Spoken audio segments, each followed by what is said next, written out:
You're watching Wilmington on CBS 10 WILM. Here's your host, Don Ansell. We're back. We're talking about random acts of violence. Our guest, Dr. Darrell, Irwin, sociology and criminology, UNCW. Dr. Rich Ogle is a psychologist, also at UNCW with a specialty in aggression and violence. And we, before the break, we're talking, if you're just tuning in, we're talking about what I call recreational media, video games, extreme, what do they call it, extreme boxing or extreme fighting, fight, yeah. Music lyrics, pro wrestling exhibitions, which are really theater, but it's it displays violence.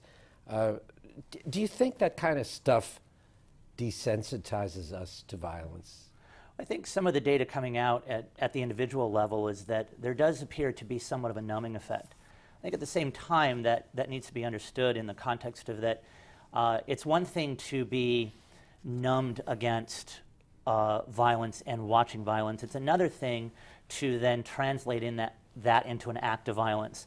And one of the things that we've also seen at the individual level in the data over time, starting back in the 1960s with studies, is that it's been hard to figure out whether or not it's the violent TV that drives an act of aggression or a person become aggressive or violent, or is it that people who have certain propensities, certain personality characteristics that set them up for aggression and violence also just happen to really like these kinds of TV shows? I'm not trained in this, but it seems to me that when a kid is sitting at a video screen and killing people, pow, pow, with their fingers, and that would have some kind of effect on all of this. What are your thoughts? Well, you know, I have a child, but we haven't gotten to that age yet. But what I would like to see is that the video game makers, you know, continue with their rating system. I wouldn't want to pull it from the market in any way, and personally, but I'd like to see the stereotypes drop from some of the portrayals. I know that some of the popular video games, you know, after 9/11 featured, as you can imagine, Arab terrorists or something like that. So, you know, when you get into the stereotypical, you know, culture that is going to be portrayed, I think that's wrong. But violence is an industry, though, isn't it? It is. Yeah, it's a money-making industry, and there are interests involved that don't want it to go away. And well, it was, if I can just bring out one quote from the 1960s, wasn't it H. Rat Brown that said, "Violence is as American as apple pie"? You know, the Black Panther. Of course, you had, that's true, but it's not limited to America. You had that killing spree of 15 in Germany in March.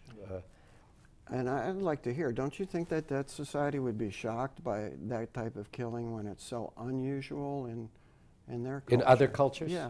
Yeah. Well, I think, you know, it's hard to say at this point in time, you know, what are the dynamics involved in that happening. But it makes sense that things shift and kind of translate to other cultures. I mean, if we were talking about violence as a part of our culture that is at the same level as apple pie, then just like things like MTV, just like things like other aspects of Western culture, unfortunately, eventually it's going to translate.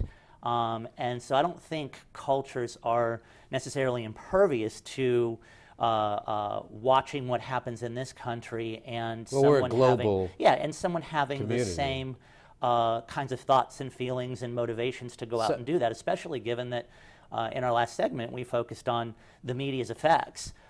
If we are going to understand that the media might have a relationship to this all, it actually makes sense that you would start seeing this happen in other cultures, unfortunately. We're exporting it along with some other good. All right, so we kind of have said that society needs to take some responsibility for this. What's the answer? What do we do? How do we change that culture of violence that we seem to be so immersed in?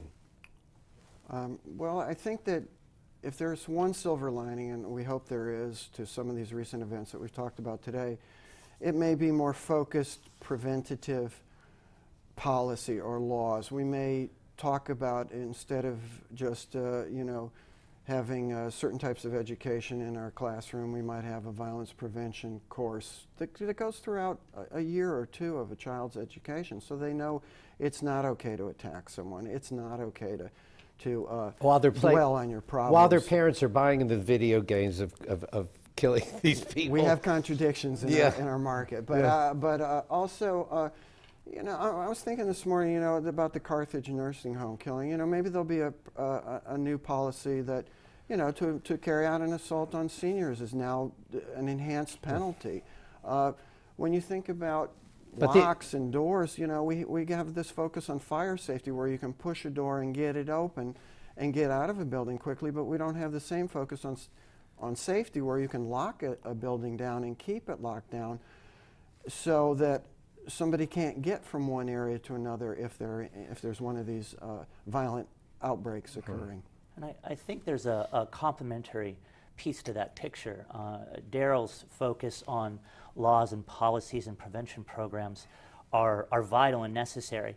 And at the same time, from an individual perspective, I think it's important to continue to understand the relationship between psychopathology, things like abuse in the family, and how they the environment that someone grows up in leads to the development of the individual's psychological makeup that might make them prone to this, and bringing those two things together, those interventions that are policy-based and law-based, and also interventions that are based at the individual level. Is there a difference in serial killers? We mentioned Jeffrey Dahmer, Ted Bundy, and the people that just burst into a McDonald's and open fire. Is there a difference in the pathology there? At the individual level, there does seem to be. People who do crimes, commit murders, commit violence that is more impulsive seem to be different, whereas serial killers seem to have a different type of pathology. We're almost out of time. Final comment? Well, I think there is a difference as well. I think that the mass murder that we've been experiencing here in 2009, and we've talked about, I think that person is a social isolate, hasn't found the outlet to release their aggression. Perhaps perhaps they think they're doing a righteous slaughter. They're getting back at a relative or an institution that was somehow bad to them. But the serial killer, it's much deeper, and it's over in Rich's field. We're going to have to leave it there. Thank you both for joining us this morning. That's our Byline for this edition on Random Acts of Violence. If you want to catch Byline online, go to WILM-TV.com, WILM-TV.com. For Byline Wilmington, I'm Don Ansell. Have a good week. You've been watching Byline Wilmington on CBS 10 WILM. Join us every Sunday morning at 11 as we explore the issues that concern you.